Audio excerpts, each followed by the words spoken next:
네, 안녕하세요. 이번 17회 주택관리사 시험 관련해서 2차 과목인 관리 실무를 시작하겠습니다. 저희가 이제 시험에 관해서 잠깐만 좀 설명을 드리고 저희가 수업을 들어가도록 하겠습니다. 시험은 저희가 1차하고 2차가 저희가 구분 시행이 됩니다. 1차와 저희가 2차가 시험이 구분이 시행되는 거 알고 계실 거고요. 일단 간단히 1차는 제가 이제 3과목 수업이 진행이 되고 2차는 저희가 요 2과목이 진행되는 거 알고 계시는데 저는 요 2차 2과목 중에 하나인 저희가 공동주택 관리 실무를 강의하게 될 김혁입니다. 자, 과목은 이제 이 실무 과목이 하나 있고요. 두 번째 보면 요 관계 법규란 지문에서 크게 실무와 법규를 2차 2과목을 저희가 시험을 보게 됩니다. 자, 일단 그러면요. 1차 시험을 저희가 합격을 하시고 1차 시험을 합격한 자에 한해서 저희가 2차 시험 자격을 주게 됩니다. 자, 그럼 일단 1차를 합격하시고 저희가 2차 시험에 응시를 하셨다면 2차 시험을 보시는데 1차와 달리 2차는 저희가 이제 보시면 시험이 주관식이 시험이 출제가 됩니다. 주관식. 자, 그래서 실무공이 저희가 40문항이 나오고 법규에서 40문항에서 총 저희가 80문항의 시험을 그 제한된 시간 내에 보게 되는데, 자, 그럼 주관식은 저희가 실무하고 법규에 이제 보시면 저희가 법규에서 출제 문항은 공이다. 저희가 12문항씩에서 저희가 출제가 되고 있습니다. 저희가 이제 40문항에서 12문항이라고 하면 저희가 결코 적은 문항이 아니기 때문에 물론 저희가 수업을 쭉 진행하는 과정에 기출이 되었거나 중요한 지문은 말씀을 드릴 건데 그런 지문도 제가 꼭 정리를 해야 되고요. 저희가 오지선다를 포함해서 기출문제도 보시면 주로 이제 보면 전부는 아닙니다만 저희가 기존에 저희가 자주 출제가 됐었던 문항 중에서 저희가 그 중에 일부를 제가 주관식으로 이렇게 형태를 전환해서 출제하는 경향들이 많습니다. 그런 부분 위주로 제가 보면 정리를 해서 수업 시간에 말씀드리면 그런 부분들은 꼭 정리하셔야 되겠죠. 왜냐하면 저희가 이제 보시면 나머지 1번부터 5에 따른 이 오지선다형은 저희가 모르면 찍을 수라도 있지만 이 주관식 문항은 저희가 알지를 못하면 아예 손을 쓸 수가 없기 때문에 꼭 해서 이제 주관식 문항 비중이 높다 보니까 상대적으로 보시면 조금 부담을 느끼는 부분 중에 하나일 수가 있어요. 그러나 정리된 자료를 통해서 하면 최소 12문항 중에서 최소 열심히 하신다는 조건을 한다면 최소 9에서 10문제 정도는 충분히 여러분 쓰실 수 있기 때문에 일단 믿고 제가 수업을 쭉 따라오시면 되겠습니다. 자, 그럼 일단 제가 주관식 문항이란 건 법규 실무 공이 마찬가지입니다만은 제가 양가로 근데 지금까지 보면 지난 저희가 16회까지 출제가 됐던 유형을 보면 이 주관식 법규 실무 공이다 보면 이렇게 양가로 해서 지문을 숫자든 용어든 저희가 이 하나만을 쓰는 문항이 출제가 되기도 하고요. 그 다음에 두 번째 보면 숫자와 또는 숫자든 용어든 저희가 두 가지 지문을 채워 넣는 형태로 출제가 되기도 합니다. 그래서 일단 이 하나가 나오면 저희가 보면 주관식 숫자든 용어든 이 하나만 쓰는 지문이 나오는 건 크게 문제가 안 되지만 만약에 지문이 2개, 수치든 수치 2개든 영어 2개든 아니면 수치와 영어를 쓰는 문항이 나오든 간에 2개 문항이 출제가 됐을 때 만약에 이 하나를 맞고 틀렸다. 하나는 맞고 하나는 틀렸을 때 배점은 어떻게 될까? 배점은 저희가 공이다. 40문항 각 문항당 하나가 2.5가 됩니다. 자, 그러면 주관식은 이제 보면 이 객관식은 뭐냐? 주관식은 그러면 1의 경우는 어떻게 하고 2의 경우는 어떻게 저희가 채점할 거냐? 그러면 1번의 유형으로 출제했을 때는 틀려버리면 2.5가 나가는 거고 맞으면 2.5가 들어오는 건데 만약에 이 두 번째와 같이 하나는 맞고 하나는 틀렸을 때 배점 어떻게 할 거냐? 이때는 뭐예요? 이 하나를 맞고 이 하나를 틀려도 이 주관식 지문은 전체적으로 저희가 배점을 주지 않습니다. 그래서 주관식 문항은 지금도 보시면 2개까지 출제가 됐었어요. 근데 주관식 문항을 조금 어렵게 낸다 그러면 아직은 1 또는 2의 유형이지만 만약에 주관식 유형을 보면 조금 난이도를 두겠다, 어렵게 하겠다 하면 최소 하나 또는 둘까지 나왔던 걸 하나를 이르게 더 줘버릴 수가 있어요. 그러면 이게 하나일 때와 둘일 때와 부담인데 만약에 이 지문을 3개 줘버리게 되면 어디까지는 이 2개까지는 무난하게 썼다 하더라도 3개까지 쓰기에는 어떻게 돼요? 제가 이제 수업 시간에 중요하다고 말씀드린 지문들이 있겠지만 그 지문을 여러분들이 2줄이든 3줄이든 정확하게 정리하지 않는다면 만약에 그 중에서 3개의 가로를 주고 쓰세요라고 했을 때는 어떻게 돼요? 3개를 정확하게 지문을 정리하지 않는 경우는 3개 지문을 쓰기가 어려울 수가 있어요. 그러나 준비는 여러분들이 저희가 마찬가지입니다만은 하나 정도 쓰는 건 여러분들이 조금만한 노력만 기울이면 문제가 없지만은 만약에 난이도를 두기 위해서 2번째나 3번째, 이 3번째 유형의 이러한 문항이 12문제에서 4개 이상 만약 줘버린다면 심적인 부담이 뒤따라서 어디에 1번과 같은 간단한 하나를 넣는 문제까지 뭐 할 수 있다. 영향을 줄 수가 있습니다. 그래서 일단은 제가 준비는 출발은 하나를 넣는 연습부터 좀 되면 2개를 그리고 조금 어느 정도 실력이 올라가면 3개를 넣어가는 연습까지를 저에게 해 주어야 그래야 시험장에 가서 여러분들이 12개란 주관식 문항에 크게 저희가 출제를 되더라도 동요됨이 없이 저희가 시험을 치를 수가 있습니다. 만약 주관식 문항이 흔들려 버리면 어떻게 해요? 나머지 몇 개 저희가 28개에 해당되는 이런 문제도 영향을 줄 수 있기 때문에 일단은 이 주관식 문제에 대한 대비를 저희가 철저히 해야 되지 않을까 싶습니다. 자, 일단 시험에 관한 거는 간단히 이 정도 저희가 평균 1차 3과목, 2차 2과목도 역시 마찬가지 각각 평균 60점, 저희가 과락 40점 없이 시행되는 거는 어차피 시험 준비하신 분들은 아실 부분들이니까 간단히 시험에 관한 소개는 이 정도 하고요. 이제 수업을 들어가도록 하겠습니다. 지금 저희가 진행하는 과정이 저희가 기본서로 진행하는 게 아니라 저희가 요 기초 과정을 제가 진행을 하고 있습니다. 그래서 기초 과정을 진행하다 보니까 지금 이제 대부분 저희가 보시면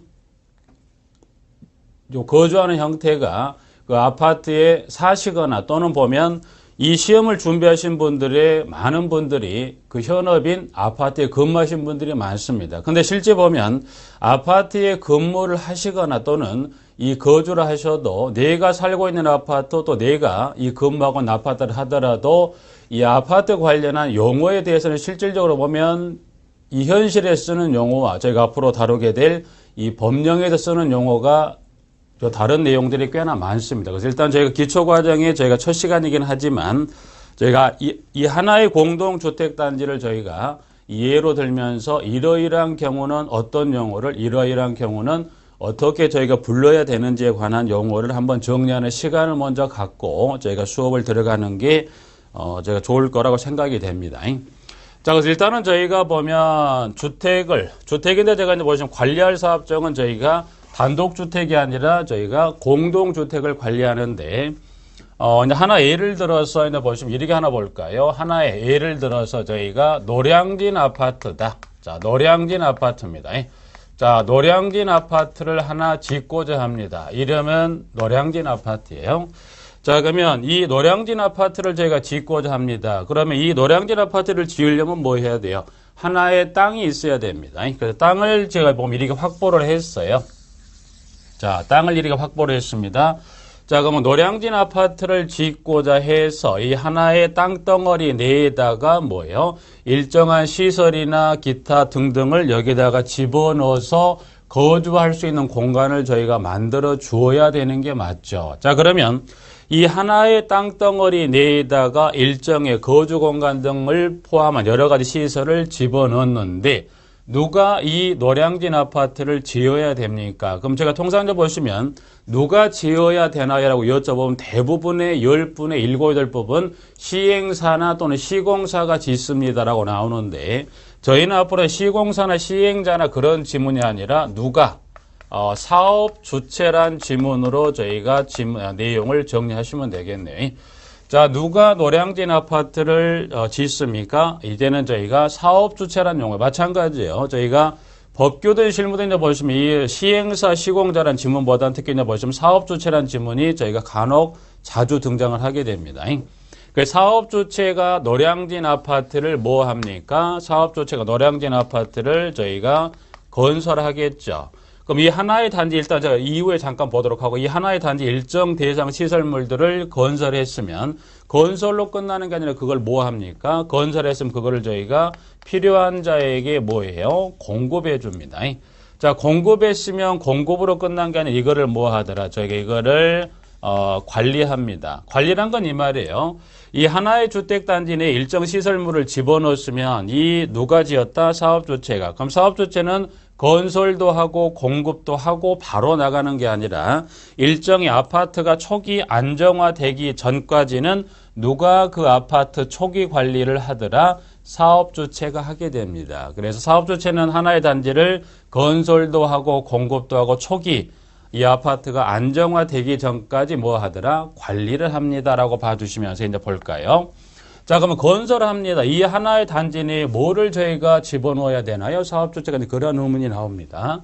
자, 그러면 일단은 요 단지 내에 사람들이 살기 위해서는 특정, 제가 보면 건물을 지어줘야 되겠죠. 그래서 건물을 짓습니다. 그래서 일동입니다. 일동의 아파트에서 동은 잡으면 이 하나만 있는가 여러 개 동이 있겠죠. 그래서 뭐 많은 수의 세대 수의 동을 또는 거주 공간을 만들 수도 있겠지만 여러 동이 있겠죠. 그래서 보면 1동부터 해서 저희가 쭉 해서 여러 개 동을 짓습니다. 그래서 이제 보니까 몇 동까지 가장 좀 쉽게 저희가 5개 동을 지었어요. 그래서 이 하나의 노량진 아파트를 짓기 위해서 이 주택단지 내에 뭘 지었다? 동을 몇 개 동을 지었다? 5개 동을. 그래서 1, 2, 3, 4, 5동에 따른 5개 동을 지었는데 각 동별, 각 동에 보면 세대수가 저희가 200세대인 그래서 1동부터 저희가 5동까지 각 동별 세대수가 몇 세대?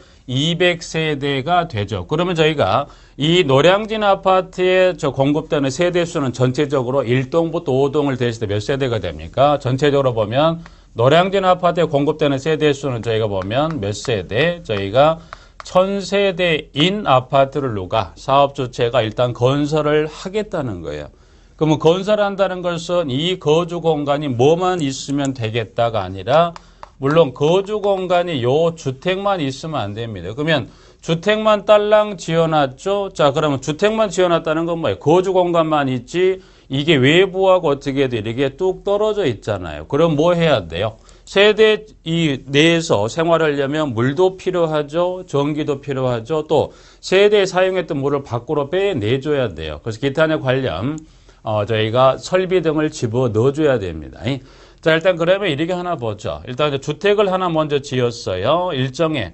자, 1000세대를 어디다가 배치하고 설계도에 따라서 어떻게 짓겠다고 하나 지었으면 두 번째입니다. 자, 두 번째는 이렇게 봐주시면 돼요. 보면 이게 이제 보면 1동을 하나 잠깐 예를 들어서 이렇게 되어 있다. 1동에는 200세대라고 이렇게 세분화되어 있다고 보시고, 자, 그러면 1동에 제가 거주하는데 1동에 내가 200세대 전부 거주하는 건 200세대 중에 특정 부분에만 제가 이렇게 거주하겠죠. 이 공간에 뭐예요? 나와 식구들이 거주하는 공간이죠. 그래서 저희가 이 공간을 저희가 보면 이렇게 전유 부분이라 저희가 부릅니다. 그래서 앞으로 제가 이제 보면 관련 법령을 제가 들어가 정리할 때 보면 전유 부분이라는 지문이 나오는데 전유 부분은 어디를 생각하시면 돼요? 특정 동에 내가 모두 거주하는 게 그 중에 특정 구획된 요 공간 내에서 나와 식구들이 거주할 수 있는 공간을 여쭤보면 뭐라고 보였죠? 여러분들 기억하셔야 돼요. 전유 부분이라 기억을 하시면 되죠. 자, 그럼 이 전유 부분에는 저희가 누군가는 살죠. 누가 삽니까? 여쭤보면 사람이 살지 누가 사나요? 근데 사람이 사는 거는 많은데 또 그만 이 아파트에 실제 근무하신 분한테 자, 그럼 이 전유 부분에는 누가 거주하죠? 라고 여쭤보면 답이 어떤 이야기가 나오냐면 주민이 거주하죠. 근데 주민은 아닙니다. 이제 틀린 건 아니지만 저희가 이제는 이제 보시면 이런 제가 사업주체라는 용어도 한번 이렇게 저희가 정리했듯이 자, 그러면 이 아파트의 이 전유 부분 내에 한 세대가 단독으로 살 수 있게끔 구획된 이 전유 부분에 거주하는 사람들이 누구인지를 제가 이제 보면 명칭을 정리해 두셔야 돼. 그래서 그 명칭에 따라서 전유 부분에는 누가 거주합니까? 입주자가 거주하고요. 또는 누가 거주하냐면 사용자가 거주한다라고 이제 앞으로 지문들이 나올 거예요. 그러면 입주자 하게 되면 저희가 입주자 하게 되면 하나의 주택단지를 건설하는 측면에도 입주자 개념이 등장하고 공급하는 개념의 입주자도 등장하고 관리적인 부분에도 등장합니다만은 저희가 이제 보시면 이 차인 지금 제가 맡은 과목이 공동주택 관리 실무예요. 그러면 관리 실무는 하나의 단지를 건설, 공급, 관리했다면 이 중에서 실무는 이 중에서 어느 부분에 관련된 관리와 관련된 부분에 대해서 정확하니 정리하고 시험도 어디에요? 주로 이 부분에 출제가 됩니다. 그러면 이 하나의 단지를 건설 공급한 것은 그러면 이거는 출제가 되지 않나요? 되지요. 이 부분은 어디서 나옵니까? 여기 건설 공급에 관한 것은 여기는 어디요? 2차 과목인 관계 법규에서 주로 이제 보시면 이 건설 공급에 관한 측면에 출제를 하고 실무는 주로 이제 보시면 관리적인 측면입니다. 물론 법규도 관리적인 측면에 출제가 되지만 뭐에 비해서 실무에 비해서는 주로 법규는 건설 공급적인 측면이고 관리적인 문항은 적습니다. 대신 실무는 거꾸로 어떻게 돼요? 건설 공급적인 측면은 많아야 한 2문제 이내, 나머지는 저희가 관리적인 측면에 관련 문항을 출제하게 됩니다. 자, 그래서 이렇게 건설 공급 관리하는 부분에서 그럼 저희가 그러면 입주자 하게 되면 주로 어느 측면이요? 관리적인 측면에 있어서 입주자 하게 되면 공동주택의 소유자를 대리하는 배우자 및 직계 좀비 속의 입주자의 개념이 하나 있지요. 사용자는 누구더라? 사용자는 이 전유 부분을 뭐예요? 소유자로부터 임차에 사용하는 자, 즉 여러분이 가장 쉽게 부르는 건 뭐예요? 전세입자를 제가 누구라고 불러요? 사용자라고 부르죠. 그래서 저희가 이제 보시면 전유 부분에 거주하는 사람을 누구라고 그랬습니까? 입주자 또는 사용자인데 앞으로 저희가 이제 보면 이 관련 법령을 정리할 때 보면 지문이 뭐라고 등장을 하냐면 저희가 지문이 입주자 등이란 지문으로 이렇게 등장을 할 겁니다. 그래서 입주자 등 하게 되면 누가 포함된 개념이에요? 사용자가 포함된 개념입니다. 그래서 이거를 제가 왜 이렇게 나누어 정리해야 되냐면 앞으로 저희가 보면 진행되는 법령 중에 보면 입주자라는 지문도 나오고 사용자라는 지문도 나오지만 이 입주자와 사용자가 갖는 권리와 의무 관계가 같은 권리 의무도 있지만 또 누가 사용자가 배제가 되는 권리나 또 의무가 있다는 거예요. 가장 대표적인 하나씩만 설명드려 볼까요? 저희가 이 하나의 주택단지를 꾸렸다면 대표적인 의결기구인 입주자 대표회의를 제가 구성하는데 그 입주자 대표회의의 구성원인 저희가 동별 대표자가 될 수 있는 자격은 즉 권리는 누구는 없다는 거예요. 사용자는 절대 안 됩니다. 그럼 누구만 되더라? 입주자만 됩니다. 그래서 그러한 권리 관계에 있어서 저희가 동별 대표자로 뽑힐 수 있는 피선거권은 입주자만 있는 거지 사용자는 없습니다. 그러한 권리 관계도 있고 자, 의무 관계 하나 볼까요? 자, 의무 관계하면 여러분이 가장 보면 관리비는 입주자 또는 이 전유 부분에 거주하는 자가 입주자라면 입주자가 또 사용자가 거주한다면 사용자가 부담합니다만은 그래서 의무 관계에 있어서는 관리비는 입주자 또는 사용자가 둘 중에 어느 하나 해당 자들이 거주한다면 부담을 하지만 장기수선 충당금은 거주 유무에 관계없이 누가 부담할 의무를 지고 있다? 공동택의 소유자가 부담할 의무를 지고 있기 때문에 제가 앞으로 진행하는 과정에서 입주자와 사용자가 갖는 권리 의무 관계를 꼭 정리하고 또 그러한 부분들이 시험에서도 저희가 다뤄지고 있습니다. 난이도는 그렇게 높지는 않습니다만은 출제되고 있기 때문에 그러한 권리 의무 관계를 정리해야 되고 그리고 마찬가지 표현은 입주자 또는 사용자란 지문보다는 입주자 등이란 지문으로 하기 때문에 등하게 되면 누가 포함된? 사용자가 포함된 개념입니다. 라고 봐주시고 자 그러면 이 주택을 하나의 단지 내에 꾸려 집어넣었어요. 그러면 이것만 집어넣는 게 아니라 이 전유 부분에 거주하는 입주자 등이 이 단지 내에 생활을 하기 위해서 편리한 시설도 집어넣습니다. 그 시설을 제가 뭐라고 하냐면 이거를 저희가 복리시설이라 그랬습니다. 자, 복리시설은 누구를 위해 지었어요? 이 전유 부분에 거주하고 있는 입주자 또는 사용자의 생활의 편리를 위해서 지어진 시설입니다. 그래서 저희가 가장